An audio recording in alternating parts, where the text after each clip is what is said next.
Radio de la Universitat d'Alacant. Tu voz creativa, Rigurosa rigurosa y divertida.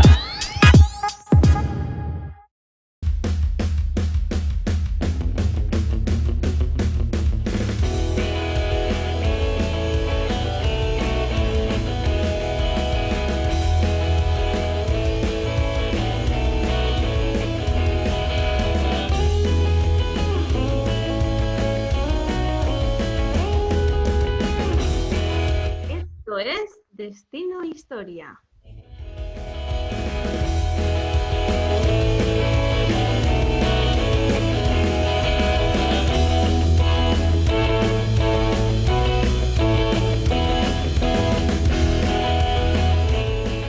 Bueno, buenos días a todas y a todos. Buen día a tots y totes. Y nada, comentar que hemos vuelto como Schwarzenegger y que es el primer programa de la nueva temporada. ¿Qué tal, Sabrina? Pues aquí estamos, como ya sabes, de técnico de sonido, porque nos estamos marcando, además de un Schwarzenegger, un Juan Palomo. Eso sí, nos lo hacemos todos nosotros. Y nada, hoy estamos seguros que vamos a traer un tema fascinante, ¿no? Que no va a dejar a nadie, pues eso, indiferente.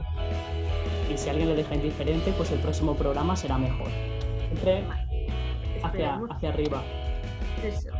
¿Te parece, Yasmin, un segundín antes de que demos paso a lo que vas a dar paso, que recomiende, o sea, que recuerde las redes sociales? Venga, vamos a ello. Ya que no, como veis, no está Hitor, que lo dirá ahora Yasmin. Exacto. Nos podéis seguir, lo tengo que leer, pero como siempre lo dice, nunca me acuerdo.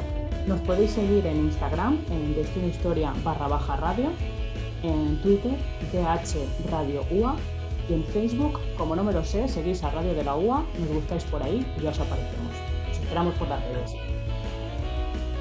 Y nada, antes de pasar al tema de hoy, vamos a ver, porque no está Hitor aquí, pero nos ha dejado una recomendación muy buena y lo llevamos en el corazón.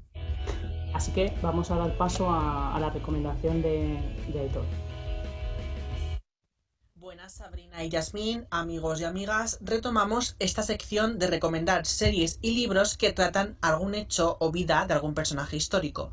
Y en el día de hoy os traemos una miniserie que nos traslada nada más y nada menos que a la Rusia imperial, en concreto a la vida de la reina Catalina la Grande. Dicha serie se llama como tal Catalina la Grande y está producida por la mismísima Helen Mirren, la cual también da vida a esta mujer en la ficción. Y entra en nuestra lista de recomendaciones porque poco se ha hablado de este personaje histórico, y a través de los 8 episodios de los que consta esta miniserie nos podemos acercar un poco a la apasionante vida que tuvo esta reina, rompiendo, empoderando y dándole su sitio a la que fue la emperatriz de Rusia durante 34 años, comenzando la serie con el principio de su reinado y acabando con la muerte de esta. Pero lo mejor de la serie sin duda es la visión que se da de Catalina, puesto que ha pasado a la historia por sus anécdotas más histriónicas que por los grandes logros que hizo como mujer gobernante de Rusia.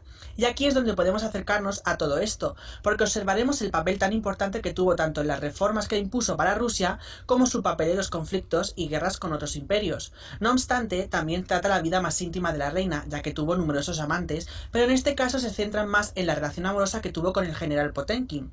Para ello, la propia actriz en una entrevista contó que acudieron a los documentos conservados, en concreto a las cartas de amor que se mandaban entre ellos cuando estaban separados. Así que en cierta medida esta serie está muy bien documentada y muy bien ambientada, aunque a veces tienden a difuminar ciertos aspectos, algo recurrente en este tipo de series. Y ya que estamos hablando de Catalina la Grande, os queremos recomendar un libro, la biografía que hay más completa de ella. Titulado Catalina la Grande, retrato de una mujer, escrito por el historiador y escritor estadounidense, fallecido recientemente, Robert K. Massieu, conocido por sus publicaciones sobre la historia de Rusia, libros sobre Pedro I el Grande, Nicolás y Alejandra o el final de la dinastía de los Romanov, preceden a este libro que hoy os traemos. Y es que después de ver la serie de Catalina, qué mejor que ir a las fuentes primarias y leerlas de primera mano, y como no podemos viajar a Rusia, pues no es para nada una mala opción leer este libro. Compuesto por más de 700 páginas, el autor acude a todo tipo de fuentes y bibliografías sobre Catalina, para contar desde su niñez hasta que murió. En concreto, las propias memorias que la reina escribió y la innumerable correspondencia que se conserva de ella. Así que nada, ya tenéis las recomendaciones de esta semana. Muchas gracias y os dejo con la conexión de mis compañeras Sabrina y Yasmin. Oye, Pues muy bien, ¿no? Parece todo un profesional en televisión española. Sí, sí, retomamos la conexión. Así que, bueno, ya ahora sí, ¿no? Vamos al tema. Sí, pasamos al... Y bueno, seguramente recordaréis el programa especial que tuvimos en verano y donde invitamos a Marco Almansa Fernández, que era doctor en Historia Antigua y Ciencias de las Religiones por la Universidad Complutense de Madrid. Y funda el primer grupo de recreación histórica sobre religión romana en España, que es Mos Religiosus. Y bueno, pues como nos quedamos con muchísimas ganas de más y de saber mucho más, aquí está de nuevo con nosotras. Buenos días, Marco. ¿Qué Muy tal? buenos días, Germín y Sabrina, ¿qué tal? Hola, Marco. Encantada de tenerte Encantado aquí de otra vez. estar, sí, encantado Bueno, de estar por aquí de nuevo. ¿cómo llevamos agosto? Bien, de vacaciones. La verdad es que con muchos proyectos haciendo, poco tiempo por tener y mucho futuro por delante. Incierto en algunos momentos, pero futuro. Lo bueno es que hay futuro. Otra cosa es que nos dijeran que el mundo se acaba Siempre, mañana. siempre hay que mirar un poco más allá de lo que tenemos en el día de hoy, en el presente. Perdonad que os Bueno, interrumpa un segundín antes de que ya empecéis vosotros y tal, porque como me voy a dedicar a la parte del sonido para no molestaros mucho y no distorsionar demasiado, a mí me hubiera gustado lo del taurobolio, pero también es verdad que del tema que vais a hablar me parece muy interesante y muchísimo menos sangriento, a priorísticamente hablando. Así que ya os dejo a vosotros. Bueno, otro día podemos hablar del taurobolio, ¿eh? No pasa nada. Esto sí, tenemos con, ya, Otro día. tenemos el con este filón ya. señor hay temas para aburrir. Bueno, pues como ya dijimos, aparte de recrear físicamente los cultos y los sacrificios, desde Mos Religiosus también se reproducen diferentes piezas que están vinculadas al mundo de la religiosidad romana. Y hemos querido traer aquí a colación que vimos que el 18 de julio estuvisteis presentes en el Museo de Barcín del Hoyo entregando una pieza sobre una maldición que apareció allí. Bueno, ¿cómo fue el día? Y de esto vamos a hablar. Esto será el tema de hoy. Pues es más o menos como esta. A ver si por el tema de la luz. Sí, es que las No sé, cámaras. Vale, sí, ahí se ahora se puede ve bien. distinguir un poco que es en espiral, ¿vale? Esta es una primera copia y la de Barcín del Hoyo es la segunda copia que hay realizada. Y la verdad es que es una tablilla de maldición muy curiosa, única en todo el Imperio Romano, porque es circular y está hecha en espiral y sobre todo está hecha en dos lenguas, en latín y en griego. Entonces es una curiosidad porque es un unicum y además no se sabe a ciencia cierta a qué época corresponde. Dice que es entre finales del siglo I antes de Cristo y principios del siglo I después, pero se encontró un poco casi descontextualizada, ¿no? Entonces, como tantas cosas que han aparecido en ese yacimiento, por lo que nos contó cuando fuimos Antonio Madrigal, y que además recomendamos la visita del yacimiento. Además hicimos un vídeo y todo eso en directo de allí. Y la verdad es que es una tablilla muy, muy curiosa, ¿no? Pudimos entregar un ejemplar hecho de forma fidedigna al original, que se encuentra en el Museo Arqueológico de Cuenca. Y ahí está, expuesto para los de Barcín del Hoyo. Enhorabuena. Gracias. Bueno, hemos podido leer a varios investigadores a lo largo de la carrera de historia un límite que no queda muy claro. A ver si brevemente, con 3 pinceladas, nos puedes decir cuál es tu visión o tu opinión en si hay alguna diferencia entre religión, magia y superstición en las sociedades antiguas, sobre todo. Bueno, es una pregunta que para responder de forma breve es compleja, ¿no? Bueno, porque los 3 temas tienen, o los 2 o 3 temas tienen muchísimo campo para hablar, ¿no? Pero superstición, digamos que es o por lo menos yo lo entiendo así, vinculado un poco con lo que puse en mi tesis doctoral, que corresponde a ese miedo, a ese temor a la divinidad, y por eso se hacen las acciones, se hacen ofrendas, se hacen rezos, se hacen sacrificios para obtener un favor de esa divinidad, ¿no? Entonces también lo que se promueve es que todo salga de forma correcta para evitar el mal o el daño o el castigo por parte de la divinidad. Entonces, la superstición es esa creencia de que un objeto también le vamos a dar como una especie de espíritu o animosidad, en el sentido en el que ese objeto ya nos va a valer como protección o como maldición o la característica que le queramos dar, ¿no? Entonces, de esa forma cobra vida ese objeto, ¿no? De forma espiritual o supersticiosa, por así decirlo. Magia, digamos, es todo aquello que esté relacionado con lo oculto, con algo de la hechicería, con la utilización de elementos espirituales más allá de la vida y que se nos esconde a nuestra vista. Es decir, se utilizan, por ejemplo, cosas que no nos aparecen en la vista. Por ejemplo, hoy en día, cuando utilizamos el vocablo de magia, nos aparece en la mente pues magos tipo Juan Tamariz o que hacen juegos de cartas, juegos de ilusionismo, Jorge Blas, etcétera, etcétera, ¿no? Como magos así, etcétera.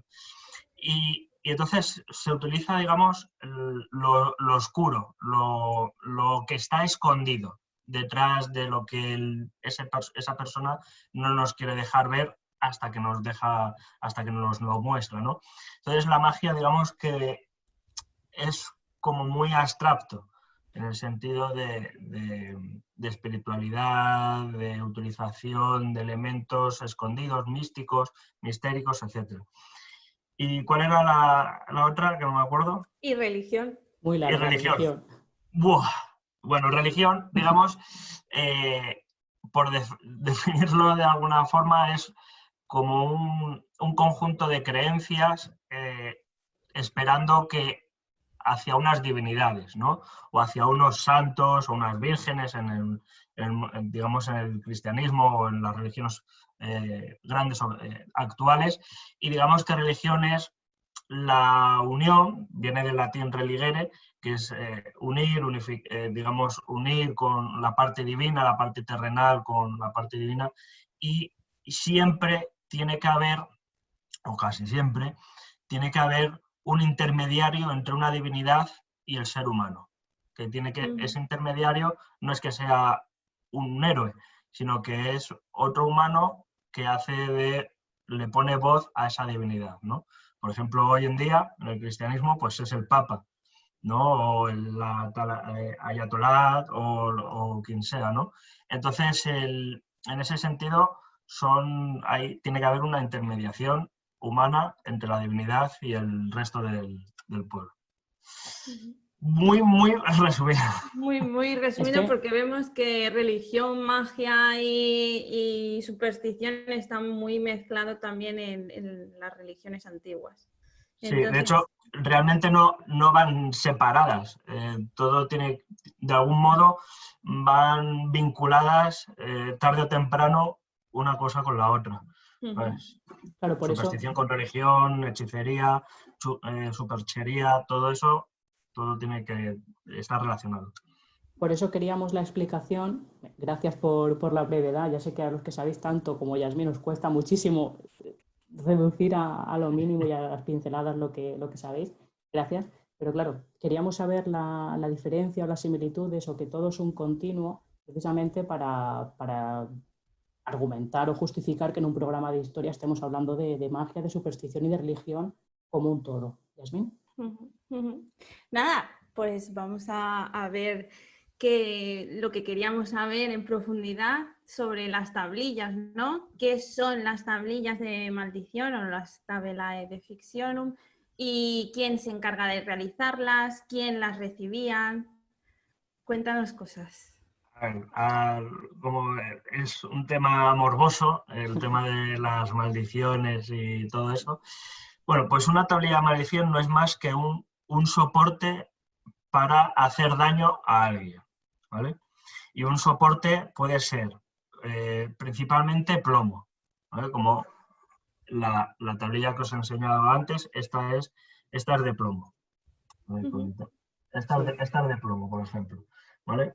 Pero seguramente las haya en estaño, las haya, por ejemplo, también, las hay, de hecho, encontradas en plata, en oro, en cera, en papiro.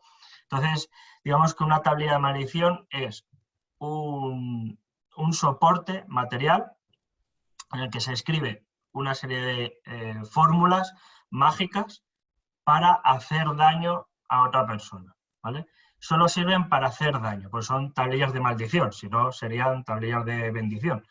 Entonces, las tabulae de fictionis son eso, para hacer el mal a otra persona.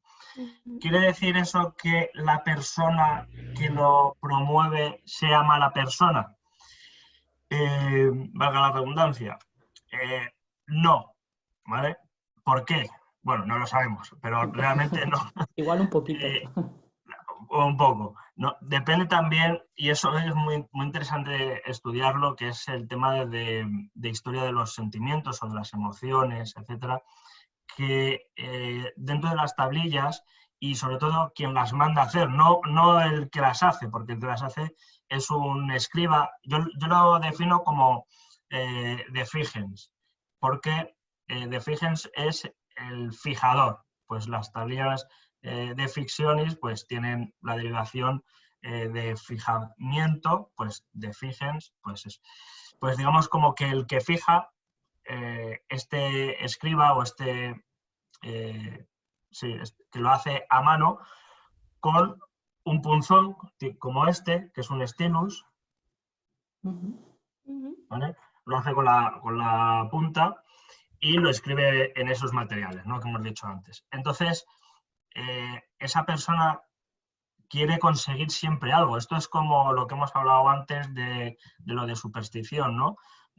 Te doy para que me des, el do ut des en latín.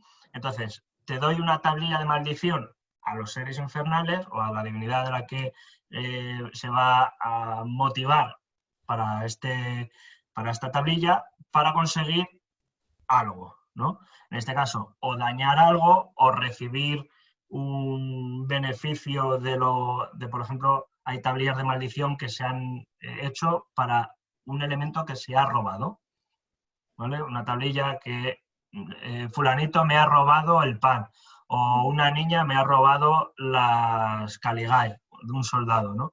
O, por ejemplo, lo que queráis, un perfume, a mi pareja, etcétera, etcétera. Entonces, quiero que me sea devuelto eso, o si a cambio no se me devuelve el objeto robado, pues se le produce un daño igual o mayor al daño que he recibido. Brevemente, me ha recordado, por favor, tomadlo bien, ¿no? Si conoces a San Cucufato. Sí. Cuando se pierde algo, San Cucufato, pues tal, ya que sé, salvando muchísimo las distancias, pero que me ha recordado eso, como que siempre hay algo maléfico y puñetero cuando se pierde algo. Perdona. Claro. Sí, no, si es una herencia, si es que hoy no se hacen tablillas de maldición, pero hoy en día se hace también otras cosas también en ese sentido, ¿no? Entonces siempre es para hacer daño. Y el que lo escribe, pues es un profesional o una profesional, porque hay algunos estudios, muy pocos, sobre si quien escribe las tablillas de maldición es un hombre o es una mujer. Entonces, hay algunos estudios en los que se vinculan ciertas tablillas a la mujer por la forma de escribir y al hombre por la forma también de marcar el plomo, etcétera, etcétera. La verdad es que es algo muy abstracto, muy, muy, muy, muy difícil de definir como algo exacto, porque no hay registro de material de yo he escrito esto, entonces pues no hay Sí sabemos nombres, eso sí, pero no sabemos si realmente todas las escribe. Sí podemos saber incluso si las escribe una sola mano o las escriben dos manos, porque hay tablillas de maldición que es escrita por una, pero curiosamente hay tablillas de maldición y de contramaldición que la escriben dos personas, incluso tres personas.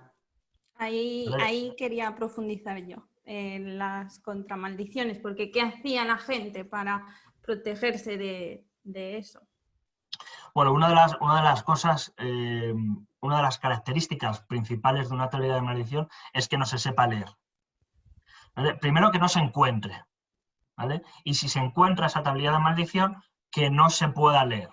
En el sentido siguiente, en muchas tablillas nos va a aparecer, por ejemplo, no solo en griego, porque es una lengua que por lo general la plebe no sabía, solo lo sabía, digamos, la aristocracia culta, pero hay, digamos, tablillas de maldición que son a base de letras y signos desconocidos para nosotros. Y seguramente para ellos también, porque se hacían con ese propósito.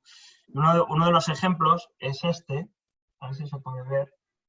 Sí. Ahí. Más o menos ahí. Más o menos. ¿Veis en la parte de arriba? Ujú. En toda esta parte de aquí, veis que hay una serie de signos que no son letras realmente. Las letras están aquí abajo.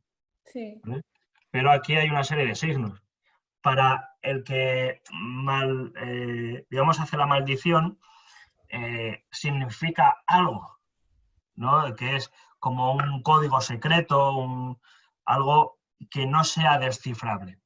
Entonces, el caso es que la persona, imaginémonos que nos encontramos con esta tablilla de maldición en la tumba de una persona o en el pozo, que es donde se solía depositar, sobre todo si es una persona a quien ha sido asesinada violentamente. No vale con un fallecido por muerte natural o por ancianidad o lo que sea.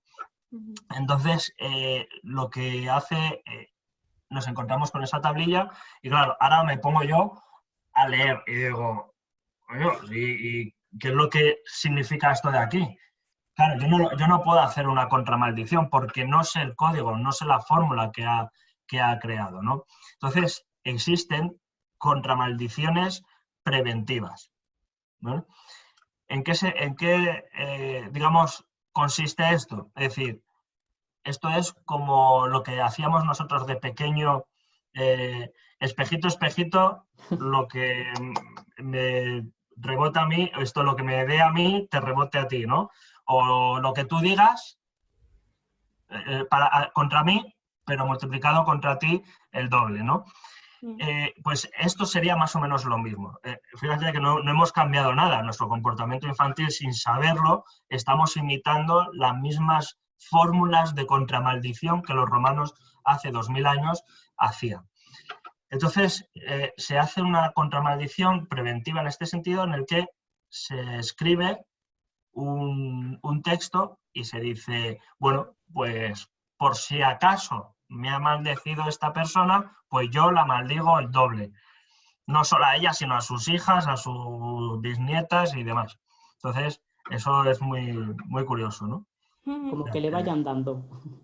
Sí. Y In tempore.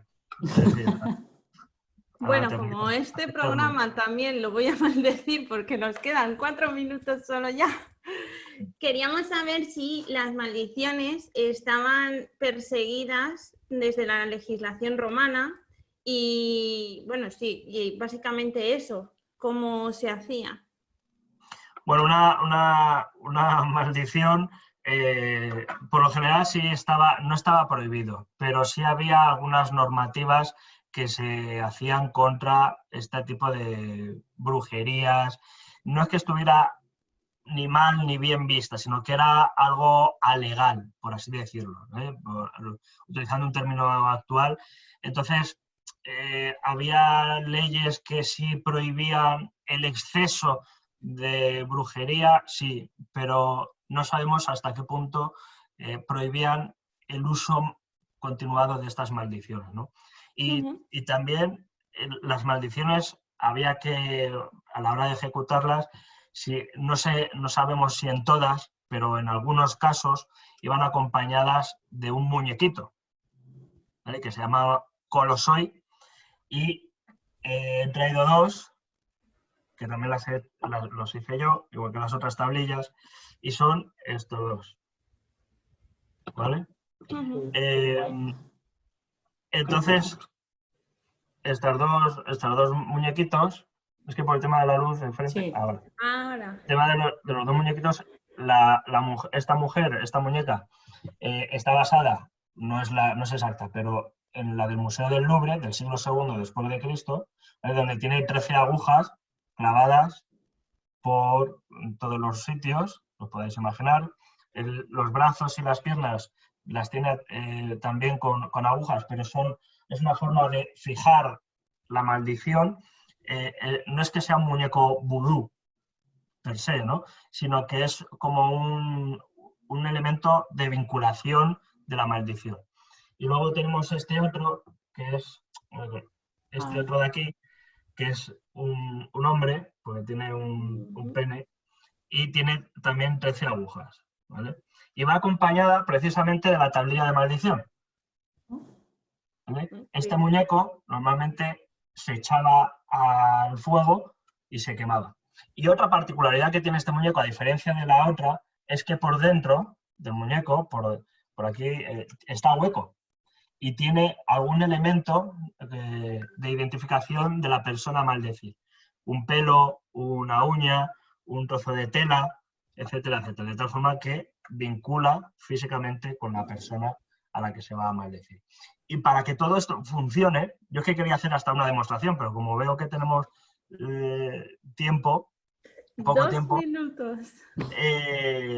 la cuestión es que para hacer una maldición, para que se haga efectiva, lo más seguro es que haya un pequeño sacrificio. Tiene que haber una muerte. Y entonces, como se vincula la maldición a dioses del inframundo, hectónicos, por lo general, que no es verdad, porque luego hay tablillas de maldición que se invocan a Isis, se invocan a Osiris, se invocan a varios dioses celestes, e incluso a Cristo.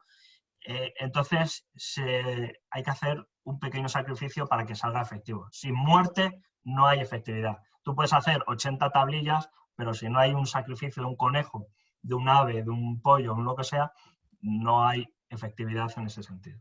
Qué curioso. Pues nada, un tema del que podríamos hablar horas y horas y horas. Pero bueno, como no nos dan para más. 10 segundillos nada más, 10 segundillos nada más, que siempre lo pido. Hay distintos tamaños de tablillas, ¿vale? Pero una, por ejemplo, es esta, que son de unos 30 centímetros, que es a Isis y a Osiris, que es una joya que lo podéis ver en la página de Amor Religioso. Y luego tenemos la de Adlamentum, que es esta pequeña, fijaos el tamaño que tiene una y otra, ¿no? En comparativa. Pues hay distintos tamaños de tablillas. Y una gran diferencia, que esto es muy curioso para que lo podáis saber, es que algunas están agujereadas y otras no. Y el motivo de que unas estén agujereadas es porque estamos hablando de época republicana y del Principado, donde se fijaban con un clavo, tipo este, se fijaban la maldición con un clavo. Y mientras que a partir del siglo III aproximadamente en adelante, las tablillas, luego hay otras que también en el Principado, en la República, no se agujerean con un clavo, pero a partir del siglo III, finales del segundo, tercero en adelante, ya no se fijan con un clavo, se utilizan la plantilla entera sin agujereamiento, ¿vale? Marco, estos son modelos de tablillas. Me da rabia porque conforme se va acabando, vas dando más información interesante, todo es interesantísimo, pero claro, das más y más y más y más y yo veo el tiempo y digo, jo, es que no podemos ya, sí que no podemos. Sé que voy a dar una reclamación, estoy reclamándolo ya hace 3 años. Siempre pedimos más tiempo, ya nos quedamos colgando en el programa anterior, nos vamos a quedar colgando en este programa. Y yo solo te digo que al próximo pues también contamos contigo y terminamos de hacer estas cosas. Siempre nos quedamos con ganas de más. Sí, hombre, cuando queráis, el tema que queráis, hacemos una maldición en directo, lo que queráis. al programa porque no podemos dar más. No, dar al más programa, cuerda. no, al programa no, pero a alguien que queráis. Y a Yo los me oyentes apunto. invitarlos a que sigan las redes de Mos Religiosos y Exacto. que nada, si quieren alguna maldición de esas, también para particulares también las pueden pedir. Sí, Dejamos porque me el- la pidieron hace mucho tiempo para un presidente de gobierno y resulta que ocurrió una cosa con el helicóptero y luego para enseñar al público y para un colegio y para Marchín del Pues Hoyo, por ejemplo. ya quisiera yo, pero de verdad que lo tenemos que dejar aquí porque si no luego a mí me maldicen y me cortan el cuello. Literal, prácticamente. Así que Marco, Yasmín, muchas gracias por haber llevado el programa tan bien. Voy a ir lanzando la música a fin y a vosotros, a ver, no sé si la escucharéis. Despedimos Sí. aquí el programa. Muchísimas gracias. Muchas Hasta luego. gracias a vosotros. Hasta luego. Hasta luego.